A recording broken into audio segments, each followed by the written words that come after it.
The majority of New Testament scholars, both evangelical and critical scholars, take the Gospels to be in the literary genre of Greco-Roman biographies. Comparing the intention of the Gospel authors Matthew, Mark, Luke, and John to writers like Plutarch, Suetonius, and Tacitus, scholars believe that the former, just like the latter, took up the task of relaying historical happenings.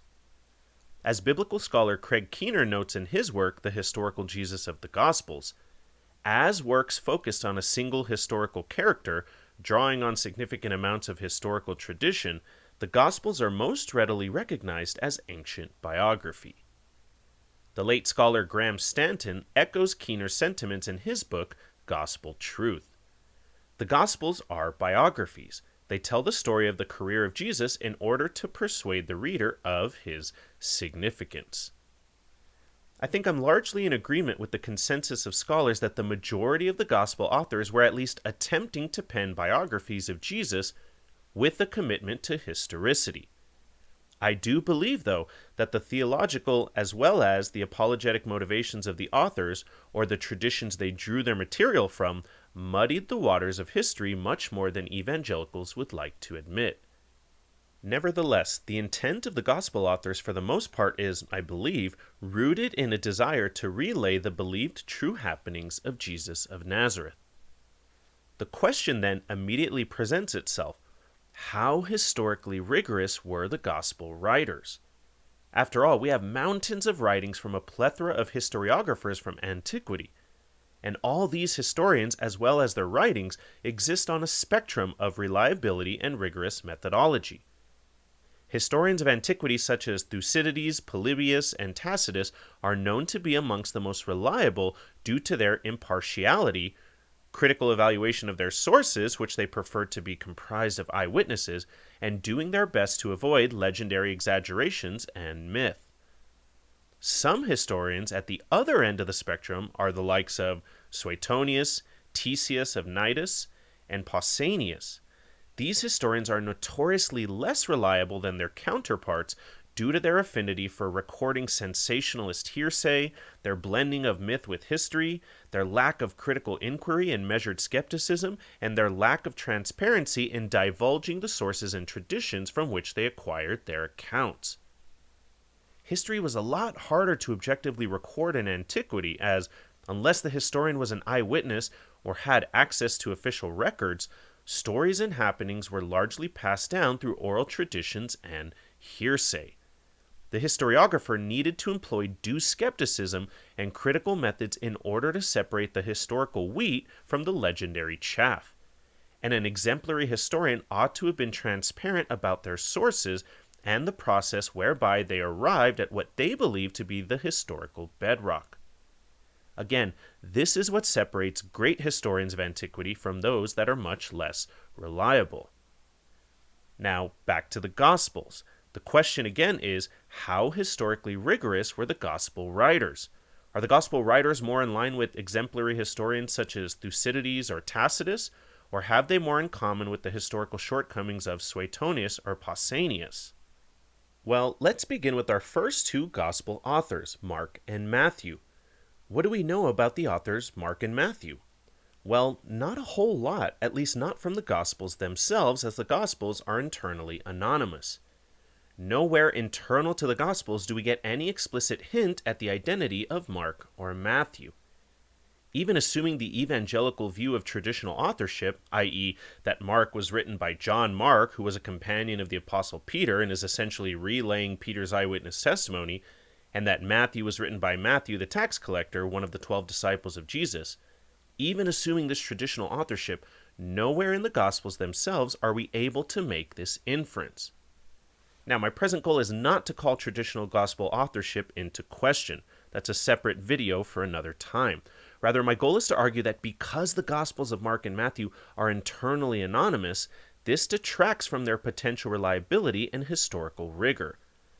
Imagine how much more exemplary these Gospels would be if, for example, Mark explicitly mentioned who he was, or even more importantly, if he articulated that his source of testimony and tradition was the very same Apostle Peter.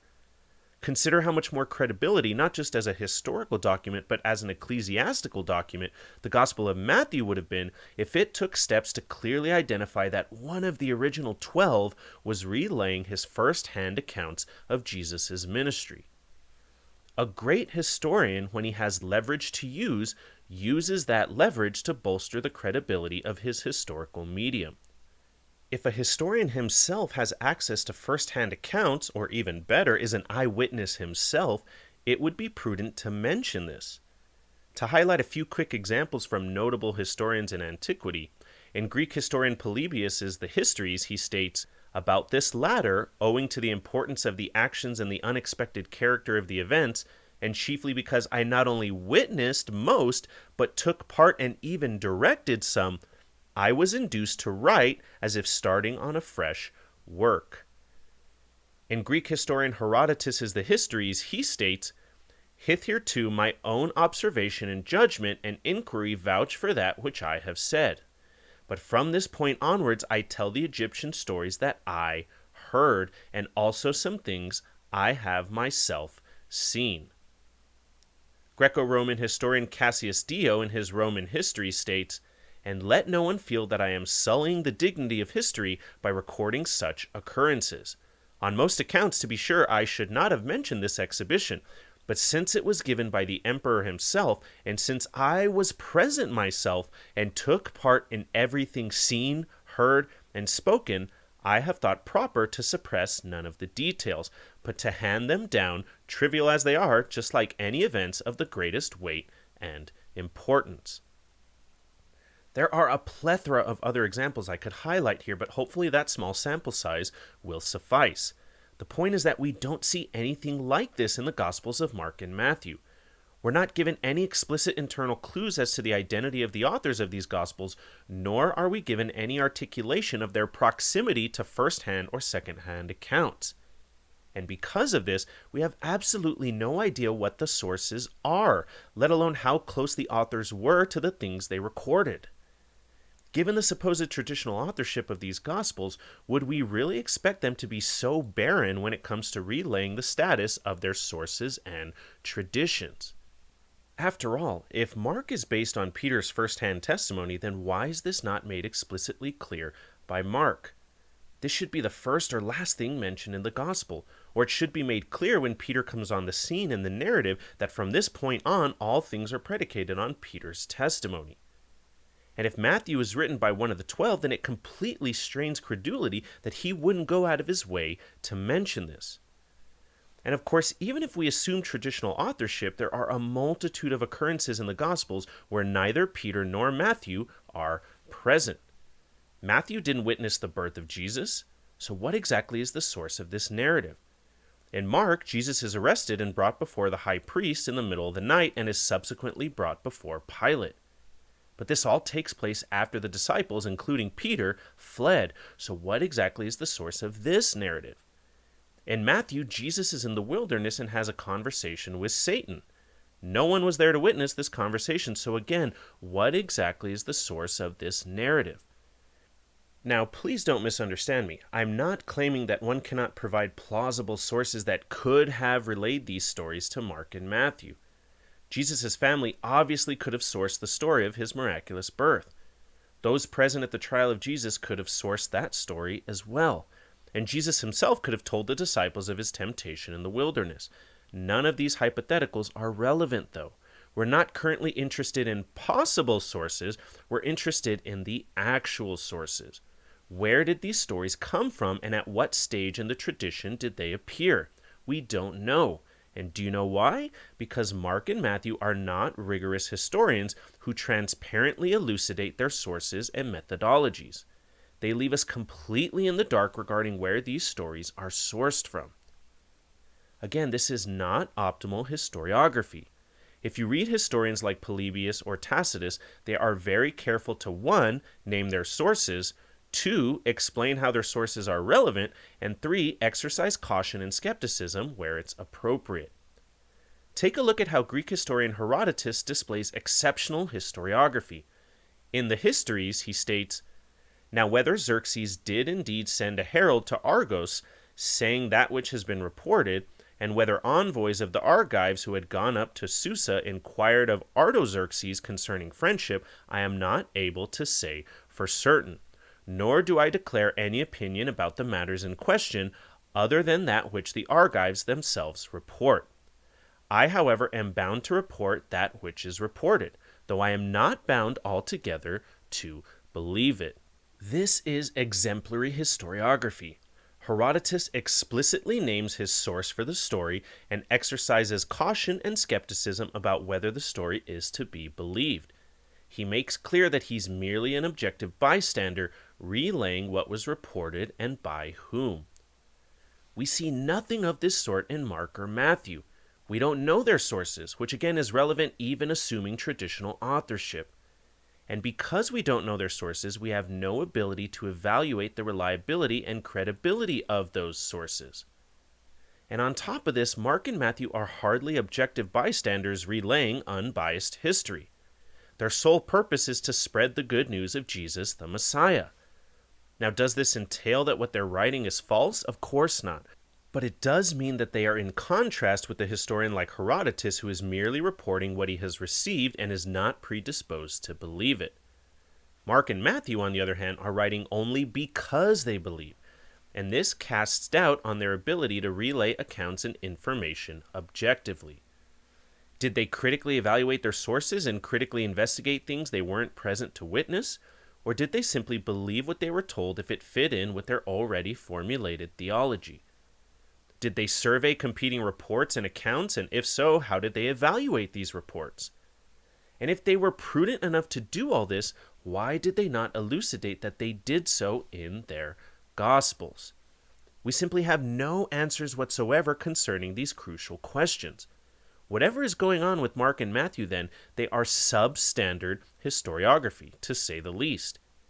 Even an assumption of traditional authorship is not enough to save them from relegation to the lower end of the spectrum of historical reliability. We know absolutely nothing about their sources, their methods, and their objectivity. They are not rigorous history.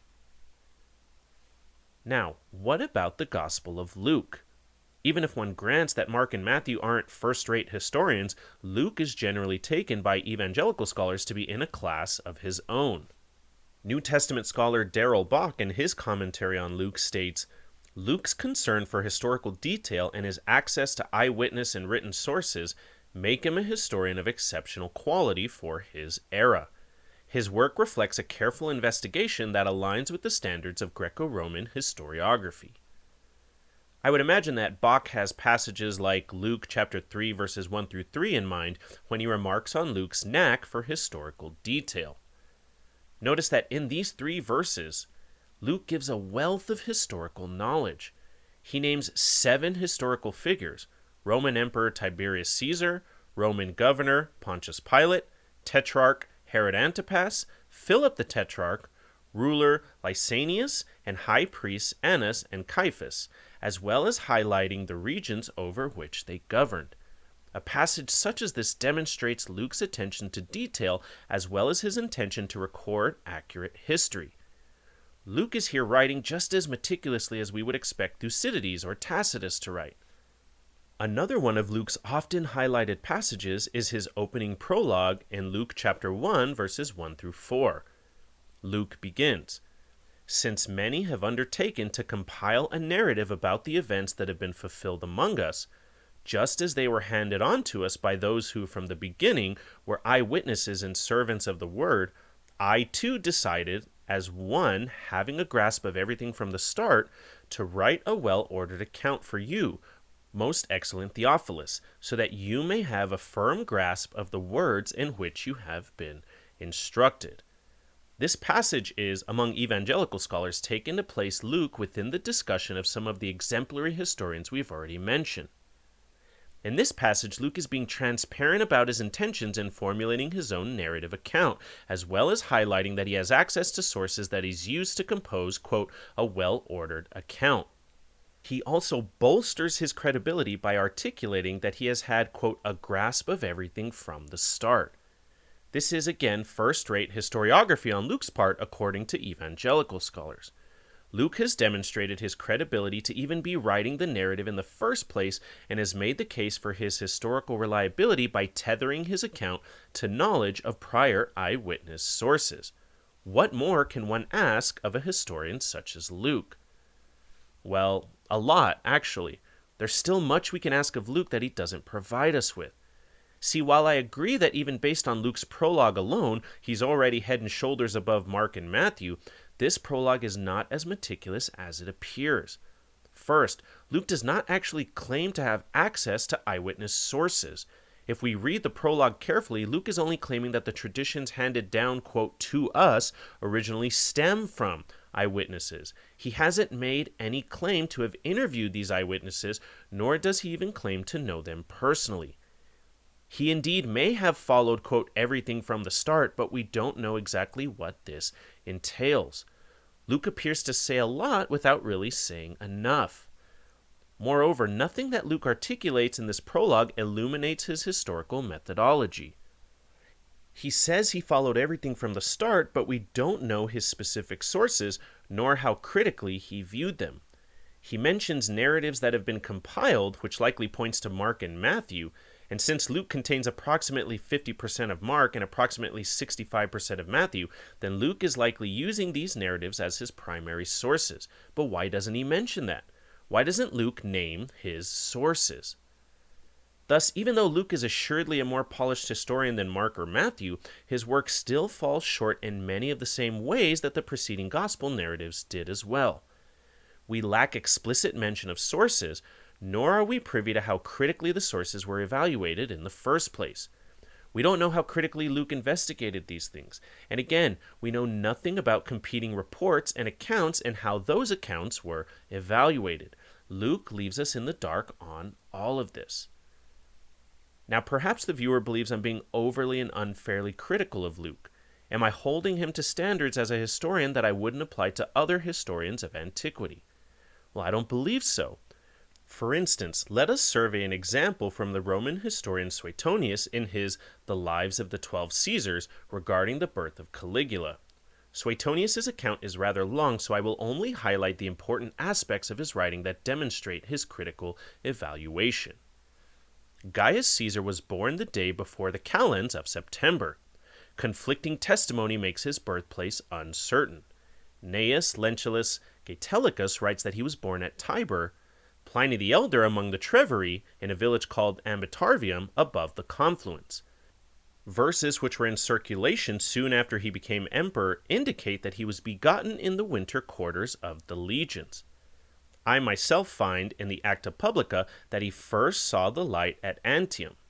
Gatellicus is shown to be wrong by Pliny. Pliny, on the other hand, has erred in his chronology, for the historians of Augustus agree that Germanicus was not sent to Germany until the close of his consulship, when Gaius was already born. Furthermore, we have a letter written by Augustus to his granddaughter Agrippina, a few months before he died, about the Gaius in question. This letter also weakens our confidence in the verses, the more so because they are anonymous. We then must accept the only remaining testimony, that of the public record, particularly since Gaius loved Antium as if it were his native soil. This is exemplary historiography. Suetonius is here demonstrating what a critical historian should be doing. And this is all the more ironic because in many other places Suetonius is less critical and more gullible. Nevertheless, here Suetonius puts on a clinic of masterful historiography. He explicitly names his sources. In fact, he names no less than 4 sources and highlights the fact that they contradict one another. In attempting to harmonize the contradiction and separating the historical wheat from the fictional chaff, Suetonius is completely transparent. He highlights why certain sources should not be trusted and clearly states his motives for accepting the testimony that he does. If we had something like this from Luke, then things would be completely different. As scholar of ancient history Richard Carrier notes in his book, Not the Impossible Faith, Luke does none of these things.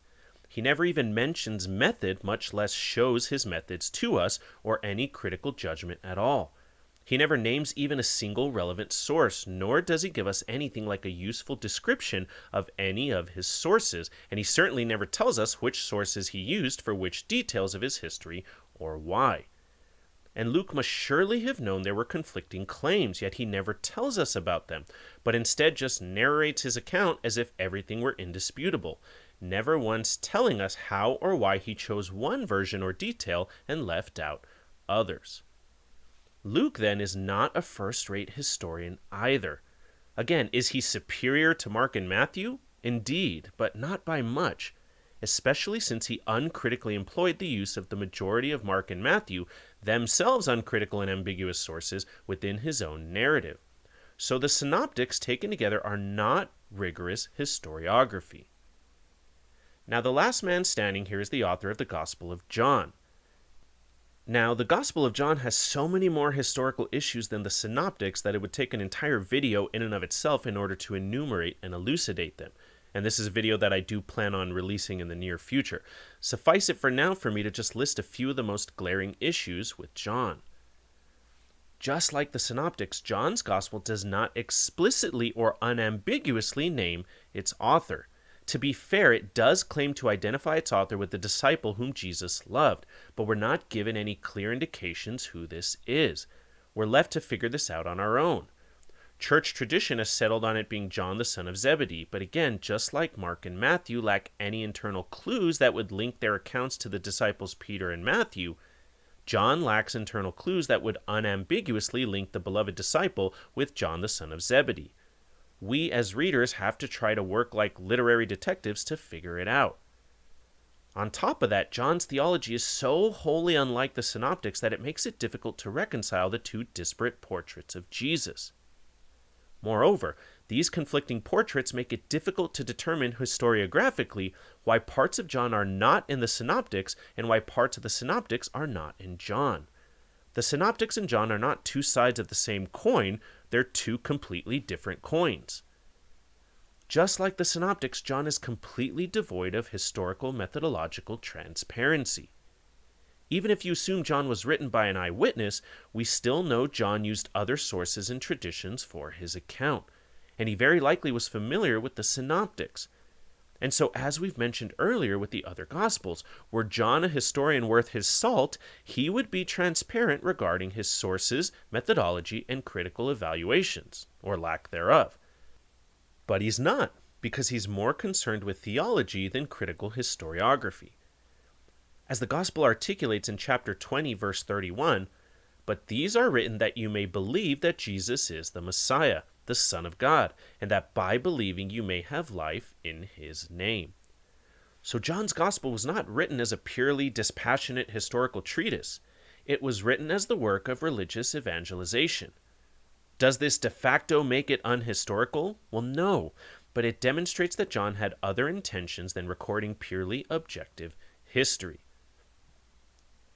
It's crucial at this point to highlight the fact that nothing I've articulated in this video necessarily entails that the Gospels are unhistorical. Perhaps despite their methodological shortcomings, the Gospels are largely historical. I doubt it, but it's possible. My arguments haven't traveled far enough to sink the boat of historicity. The overall point I've made is merely that the Gospels do not present themselves as rigorous historical narratives. The Gospel authors are not first-rate historians, and their glaring deficiencies do not instill confidence that the accounts they've compiled have been passed through a critical historical lens. The Gospels might fit in the genre of ancient biographies in the sense that they attempt to relay the happenings associated with the ministry of Jesus, but these writings are also heavily colored with theological bias, as well as likely being the victim of social psychological blind spots that accompany religious movements.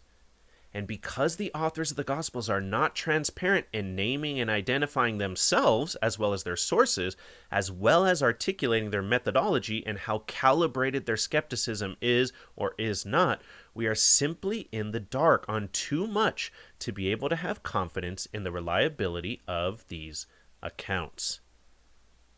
Thanks for watching.